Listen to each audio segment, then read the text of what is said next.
تو اس طرح کی جو نوسر بازی ہو رہی ہے وہاں پہ، میں یہاں یہ گوش گزار کرنا چاہوں گا کہ اگر ایک مرتبہ پنجاب ہیلتھ کیئر کمیشن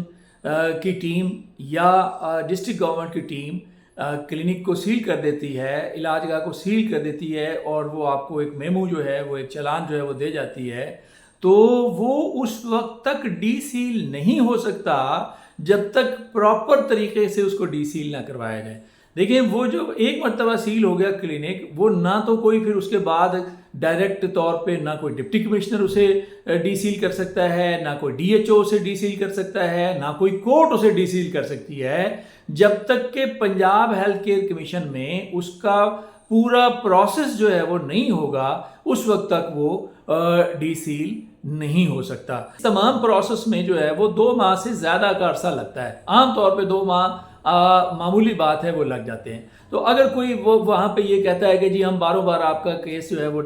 کروا دیتے ہیں، تو وہ جھوٹ بولتا ہے، وہ آپ سے پیسے لے گا اور فرار ہو جائے گا۔ دیکھیں، جو پنجاب ہیلتھ کیئر کمیشن کے پہلے چیف ایگزیکٹو آفیسر تھے ڈاکٹر اجمل خان صاحب، انہوں نے کمیشن کی بنیادیں اس طریقے سے رکھی ہیں کہ جو پنجاب ہیلتھ کیئر کمیشن کا امپلائی ہے وہ کرپشن کرتے ہوئے 100 مرتبہ سوچے گا۔ آپ کو ایسی کوئی مثال نہیں ملی ہوگی کہ پنجاب ہیلتھ کیئر کمیشن کے لوگ باہر وزٹ پہ گئے ہوں، اینٹی کویکری کی ٹیم گئی ہو اور کسی اینٹی کویکری کی ٹیم نے آپ سے پیسوں کا مطالبہ کیا ہو۔ میری نظر میں تو ابھی تک کوئی نہیں آیا اس طرح کا کیس، اور ابھی تک اس طرح کی کوئی رپیوٹ جو ہے پنجاب ہیلتھ کیئر کمیشن کی نہیں ہے۔ اور یہ جو باہر وہ بیٹھ کے کہہ رہے ہیں کہ جناب ہم نے اتنے پیسے جو ہیئرنگ کمیٹی ہے اس کو دینے اور اتنے پیسے ہم نے رکھنے، یہ بھی بالکل جو ہے وہ غلط بات ہے۔ نہ ہی کوئی اینٹی کویکری کی ٹیم جو ہے وہ پیسے وصول کرتی ہے، اور نہ ہی اس طرح کی کوئی وہاں پہ کوئی پریکٹس ہے۔ میں پچھلے دنوں جب اپنے کیس کی ایک ہیئرنگ میں گیا تو ایک اور واقعہ میں نے وہاں پہ سنا کہ ایک ماسٹر صاحب جو تھے، جو اپنا پریکٹس بھی کرتے تھے اور ان کا کلینک سیل ہو گیا تھا، وہ انفارمیشن کے لیے آئے تھے، تو باہر ہی وہ ایک نوسر باز جو ہے وہ ان کو مل گیا، اور انہوں نے اس نوسر باز نے صرف درخواست لکھنے کے ماسٹر صاحب سے 20,000 روپے چارج کی۔ میں حیران رہ گیا سن کے کہ ایک پڑھا لکھا آدمی جو ہے وہ کس طرح سے جو ہے وہ ان کے چنگل میں پھنس گیا۔ تو میں آپ کو بتانا یہی چاہتا ہوں کہ آپ ان سے ملاقات سے ہی گریز کریں۔ دیکھیں، اگر آپ نے انفارمیشن لینی ہے تو اگر آپ نے اپنی علاج گاہ سے متعلق انفارمیشن لینی ہے، آپ نے رینیول کے کاغذ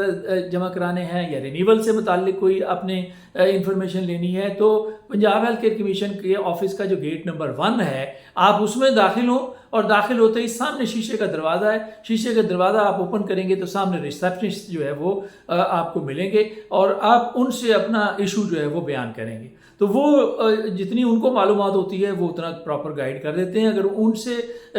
ان کی معلومات سے زیادہ کوئی آپ کا کوشچن ہے تو وہ متعلقہ سیکشن میں جو ہے وہ آپ کی بات کروا دیتے ہیں اور آپ کا مسئلہ جو ہے وہ حل ہو جاتا ہے۔ دوسرے نمبر پہ زیادہ تر لوگ وہاں پہ اینٹی کویکری کے سلسلے میں آتے ہیں، اور اینٹی کویکری کے سلسلے میں جو لوگ ہیں ان کے لیے عرض یہ ہے کہ گیٹ نمبر 2 ہے پنجاب ہیلتھ کیئر کمیشن کا، آپ باہر کسی سے بھی رابطہ نہ کریں۔ کوئی بھی آتا ہے آپ کے پاس تو آپ اس سے انفارمیشن لینے کی ضرورت ہی نہیں ہے۔ اگر انفارمیشن چاہیے اینٹی کویکری سے متعلق، کلینک سیل ہونے سے متعلق، فائن جمع کروانے سے متعلق، آرڈر حاصل کرنے سے متعلق، ڈی سیل آرڈر حاصل کرنے سے متعلق، یہ تمام معلومات جو ہیں وہ آپ جب گیٹ نمبر 2 میں انٹر ہوں گے، وہاں باہر آپ اپنا نام لکھوائیں گے، اور گیٹ نمبر 2 میں جب انٹر ہوں گے تو دائیں جانب آپ دیکھیں گے ایک شیشے کا ایک دروازہ ہے، اس میں آپ انٹر ہوں گے تو وہاں بھی ایک ریسیپشنسٹ جو ہے وہ آپ کی مدد کے لیے بیٹھا ہوا ہے۔ تو وہاں آپ ان سے جا کے جو ہے وہ معلومات لیں، جو بھی معلومات ہوگی وہ آپ کو ایکوریٹ اور قانون کے مطابق جو معلومات ہے وہ فراہم کریں گے، اس کے مطابق آپ اپنا آگے کا لائحہ عمل تیار کر سکتے ہیں۔ تو میری یہ گزارش ہے کہ جو لوگ بھی پنجاب ہیلتھ کیئر کمیشن کا آفس وزٹ کرتے ہیں، وہ کوئی بھی معلومات حاصل کرنے کے لیے وزٹ کرتے ہیں، اپنے کسی بھی ایشو کے لیے وہاں جاتے ہیں، تو باہر کسی نوسر باز سے بات نہ کریں، اس سے رابطہ ہی نہ کریں۔ کوئی نزدیک آتا ہے تو اس کو کہیں کہ جی میں اپنی انفارمیشن لے لوں گا۔ ہیلتھ کیئر کمیشن کے آفس میں جائیں، آپ کی سہولت کے لیے وہاں پہ انہوں نے دونوں جانب جو ہے وہ ڈیسک جو ہے وہ بنائے ہوئے ہیں۔ میں چونکہ کل کمیشن آفس گیا تھا اور وہاں میں نے جب یہ چیزیں دیکھیں تو میں نے اپنا یہ فرض سمجھا کہ میں باقی لوگوں کو بھی انفارم کر دوں، کیونکہ بہت سارے لوگ جو ہیں وہ پنجاب کے دور دراز علاقوں سے آتے ہیں، تو وہ اپنی جو جمع شدہ پونجی ہے، جو جائز طریقے سے انہوں نے پیسے کمائے ہیں، وہ ضائع نہ کر بیٹھیں۔ تو میرا یہ فرض تھا، میں نے آپ لوگوں کو اس سے آگاہ کیا ہے، اور آپ کا بھی فرض بنتا ہے کہ آپ بھی اپنے دوستوں کو جو بھی پنجاب ہیلتھ کیئر کمیشن سے رجسٹرڈ ہیں ان کی خدمت میں گوش گزار کریں کہ اگر نوسر بازی سے بچنا ہے، کمیشن کے باہر جو لوگ پھر رہے ہیں ان سے رابطہ نہیں کرنا، آپ کو ڈائریکٹ کمیشن کے آفس میں اندر جانا ہے اور وہاں متعلقہ ریسیپشنسٹ سے اپنے جو آپ کو ریکوائرڈ ہے معلومات وہ آپ نے حاصل کرنی ہے۔ تو اب تک کے لیے اتنا ہی، آئندہ ولاگ تک مجھے اجازت دیجیے۔ اپنا اور اپنے ارد گرد رہنے والوں کا بہت سا خیال رکھیے گا۔ اللہ حافظ۔